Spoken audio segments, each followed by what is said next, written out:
سلام تعنا فقري ببزلكم ويبصحكم كبرات تخاتلتي ميديانا نساعة زحزنا يوم زيناتاتنا بفلما أرأست زينا أب كتما ديما سلف تخايدو تحسو حزنا يلنا كوميشن مصنعة زر مصنعة تغراي كوميشنر يمان زرعي حدوش حابريتا أكافيلو كنقربلكم ينام كاب 40 منجنا بمقالة زقو عزاز نبرا عصرت ايسوزو مكاين اب عفار كتما بعلاك حلفا تخلكيلن زيون كنقربلكم ينام علم لخاو تكال گنزبن تكبارات هاقراو بانكي إثيوبيا نقيف لهم حدش وتتدما تفتيرو لو حزنا يلنام اب روسيا بحد العلواي بعد سلطان وتادرا ودهنت فتنا قتلت تفتيمهم لومينا يوم نكالوت نزيناتات حزنا غريبنا لنا لايك بمقبار جمرو سناي مكتتال اب كتما ديما سلف تخايدو تسلفي بحيل غوسغوا سراويت ኢትዮጵያ ተገድዶ ዝወፀ ህዝብ ጸለምቲ ዝገበሮ መኻኑ ድማ ተፈሊጦም أقدموا من السلفي كابن قادو بحرحر سلطة حواجهم كم زقنيو مصب صابنا زذكريم السلفي أبقون نسراويت مكل خال إثيوبيا نازبل شرحو زحازيوم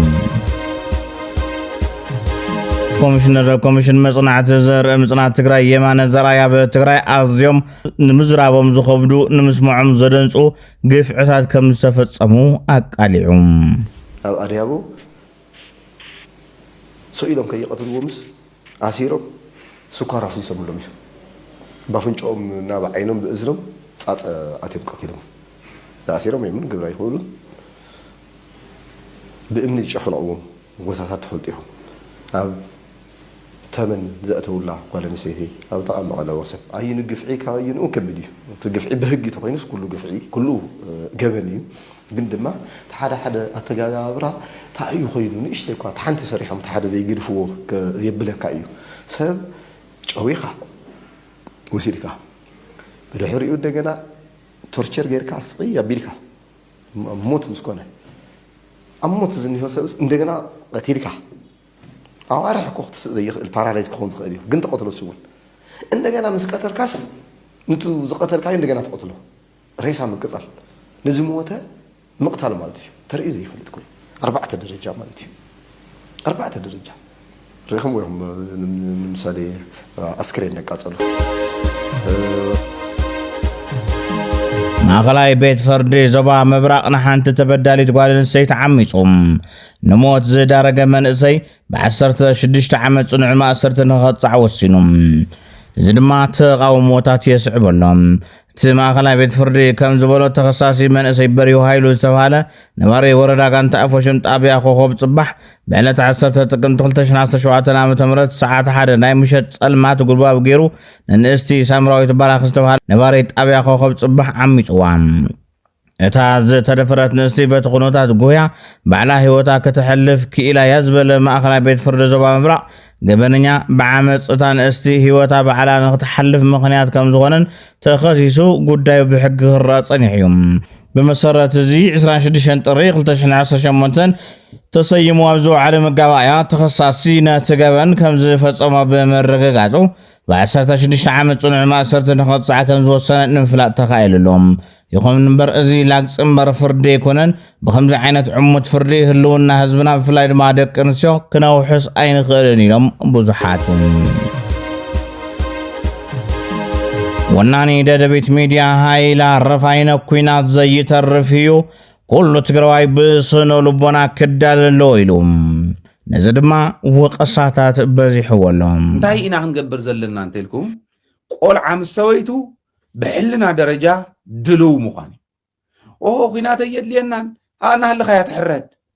كينات يد لينا إلي لأي هايلس كينات يد اللن سلازولنا قنز قرفنا يلن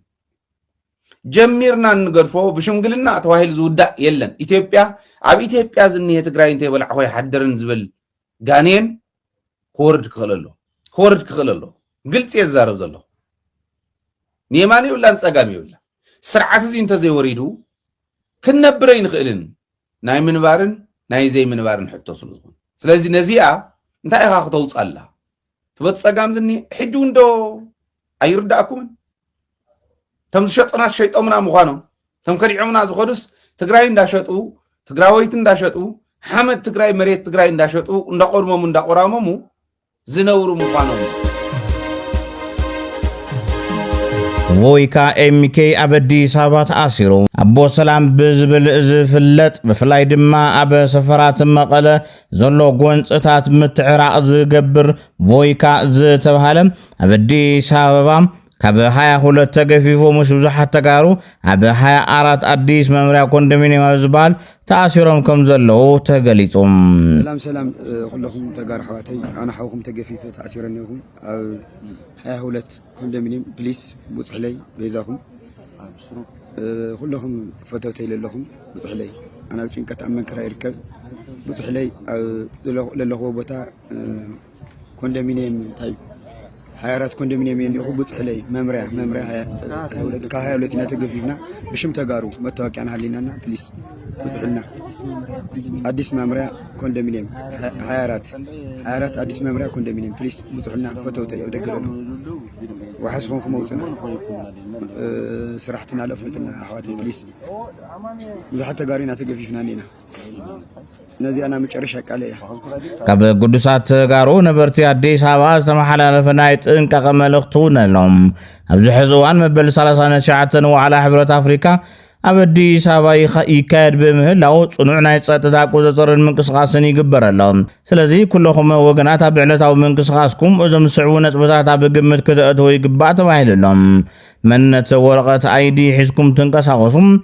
እትውዕሉን እተምሽሉን ቦታታት ጥንቃቐ ግበሩም። ካብ ሕቶን ምስሓብን ንምድሓን ንመምርሕታት ጸጥታ ተኣዘዙ ዝብል ምኽሪ ተመሓላሊፉ። أنا زي اللغة مرصع أي كايدن زبل أي سرحن كبل أبو أمبر كوميشن كوزوزر ود بحوحات النبر أي تغلبران أرآيات زاريبهم 3 ዓመት እንትንመርሕ ነጻ ትካላተይ ፈጠርናን በታ ዝሰፈርናያ ተሰፈረልናላ ኢሎም ተኽለብራን ራያ መበል 14 ውድባው ጉባኤ ሕወሓት ኣይካየድን ትክክለኛ መስርሕ ኣይተኸተለን ብዝብል قوامو ካብ ሕወሓት ክስረዝ ዝተገበረን ድሕሪኡ ዘሎ ናብ ካልኦት ውዳበታት ካብ ምእታው ተቆጢቡ ኣብ ትግራይ ዝቕመጥ ዘሎ ነባር ኣመራርሓ ውድብ ሕወሓት እዮም ድሕሪ ኣነ ዘየለኹ ምርጫ ይካየድን መቸም እንተ ዘረአ ዘረአ ትኸዳ ዋ እከለ ተኸለ ብርሃን ድሕሪ ዘየለ ምርጫ ይካየድን መን እዩ ስታጌርኩ ህዝብ ትግራይ ምርጫ ይካየድን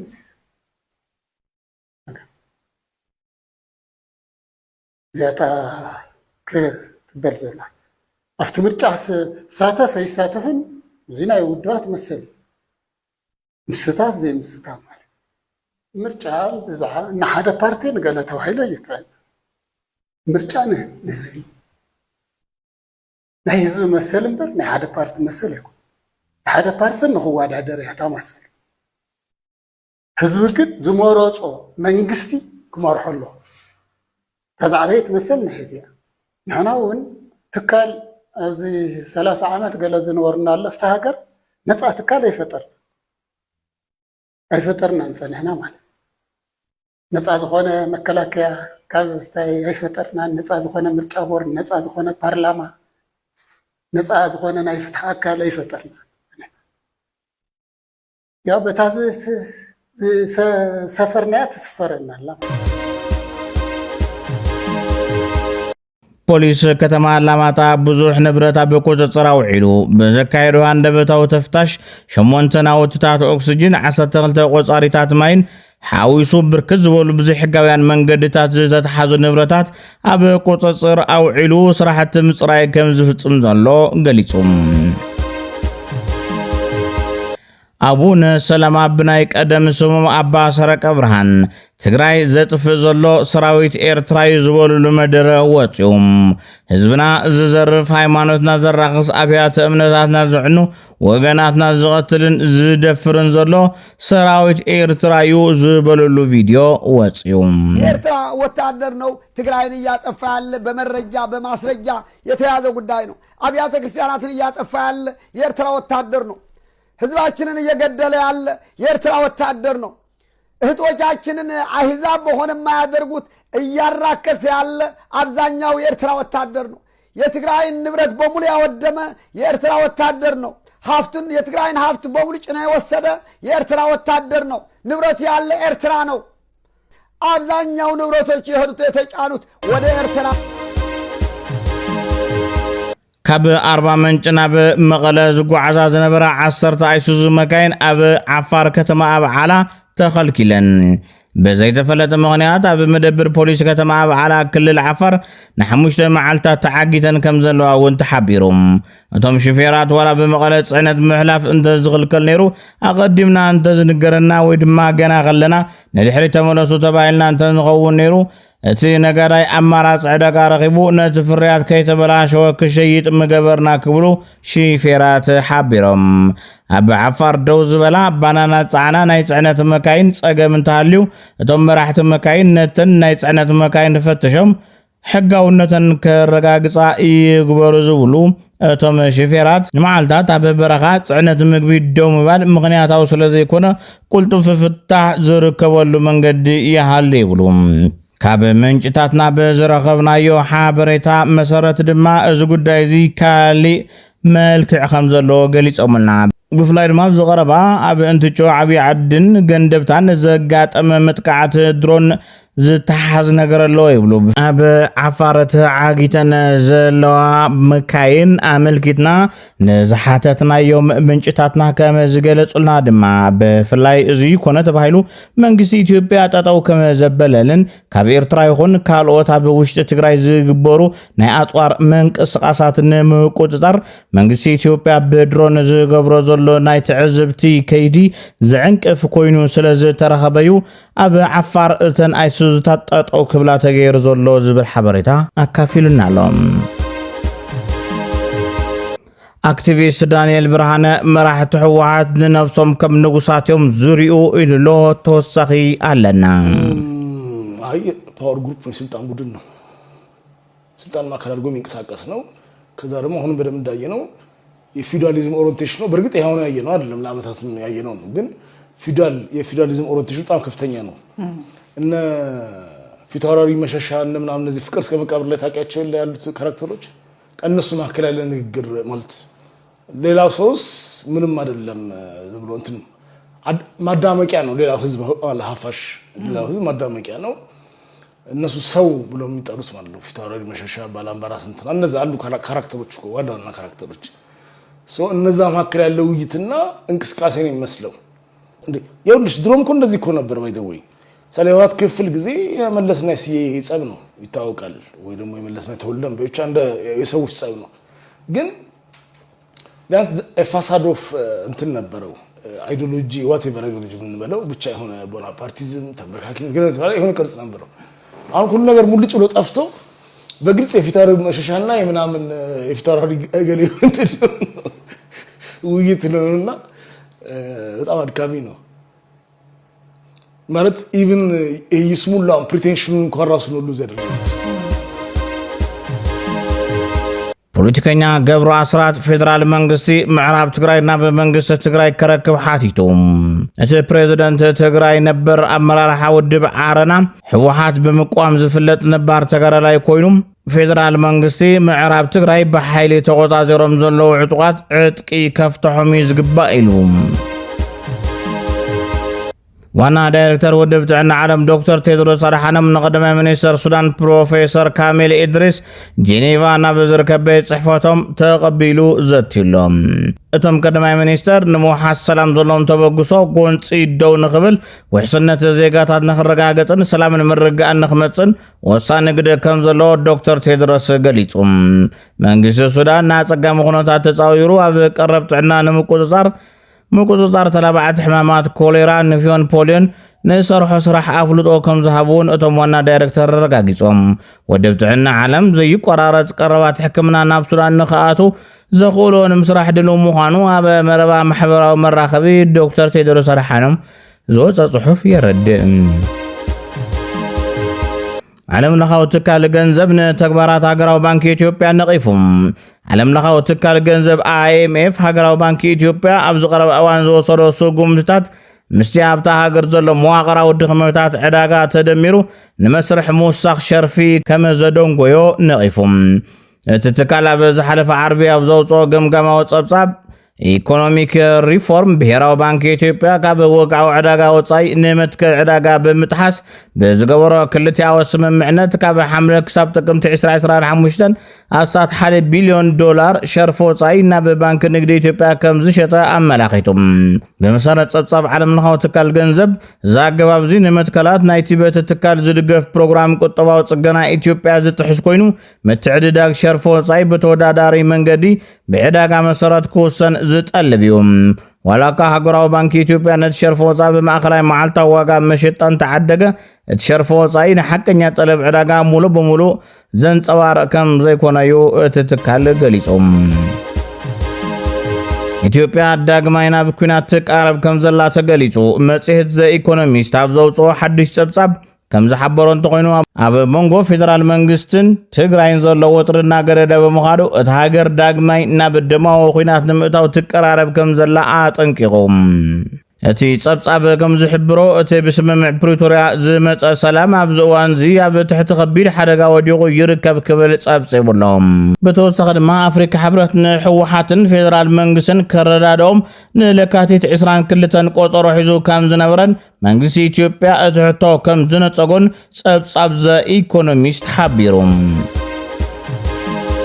ኣብ ሩስያ ኣብ ሓደ ላዕለዋይ በዓል ስልጣን ወታደራዊ ድሕንነት ፈተነ ቅትለ ተፈጺሙ። ኣብ ሩስያ ምክትል ሓላፊ ትካል ስለያ ምዃኑ ዝዝረበሉ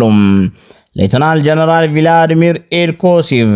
ኣብ ጥቓ መንበሪ ገዝኡ ብጥይት ብምውቅዑ ናብ ሆስፒታል ከም ዝተወሰደ ጸብጻባት ሓቢሮም። እቲ ጀነራል ብርቱዕ ዝኾነ መጥቃዕቲ ስለ ዝተፈጸሞ ኣብ ዝስግእ ኩነታት ምህላው እውን ተፈሪጡ። ኣብ ልዕሊ ዶናልድ ትራምፕ ፈተነ ቅትለት ኣካይዱ ዝነበረ ውልቀ ሰብ ንዕድመ ልክዕ ተወሲኑሉ። ወዲ 59 ዓመት ራያን ራውት ኣብ መስከረም 2024 ኣብ ሰሜን ፍሎሪዳ ብዝርከብ ሜዳ ጎልፍ ኣብ ልዕሊ ናይ ሽዑ ሕፁይ ፕሬዚደንት ትራምፕ ኣብ ዝተኻየደ ፈተነ ቅትለት ብዝተፃወቶ ተራ ንዕድመ ልክዕ ማእሰርቲ ተፈሪድዎሎም። ኣብ መወዳእታ ዜና ስፖርት አትሌት ብርቀይ ሓየሎም ኣብ ስፔን ከተማ ማድሪድ ኣብ ዝተኻየደ ውድድር አትሌቲክስ ውሽጢ ገዛ ዓለም ተዓዊታ። አትሌት ብርቀይ ሓየሎም ንዝተመደበ 1500 ሜትሮ ብ04 ደቂቃን 02 ሰከንድን 37 ማይክሮ ሰከንድን ብምዝዛምያ ዓወታ መዝጊባ። ጣልያናዊት አትሌት ናዲያ ባስቶልዲ ካልአይቲ አትሌት ሳሮን በርሀ ድማ ሳልሰይቲ በመሆን ውድድርን እንትዛዝማ አትሌት ሃረገወይን ካልአዩ 50 ደረጃ ሒዛ። አትሌቲክስ ውሽጢ ገዛ ዓለም ማድሪድ በአትሌቲክስ ዓለም ደረጃ ወርቅ ዝተዋህቦ ውድድር እዩ። አትሌት ብርቀይ ሓየሎም ሳሮን በርሀን ሃረገወይን ካልአዩን ዝሓለፈ ሰሙን ኣብ ቼክ ሪፐብሊክ ከተማ ኦስትራቫ ዝተኻየደ ውድድር አትሌቲክስ ውሽጢ ገዛ ብ1500 ሜትሮ ካብ ቀዳማይ ክሳብ ሳልሳይ ደረጃ በመሓዝ ምዕዋትን ዝዝከር እዩ። ክቡራት ተኸታተልትና ንሰዓት ዝሓዝናዮም ዜናታት ነዞም ተኸታተልኩሞም ይመስሉ ነይሮም። ንምክትታልኩም ኣመስጊና። ሰላም ንህዝቢ ትግራይ፣ ሰላም ንኹሉ ወዲ ሰብ።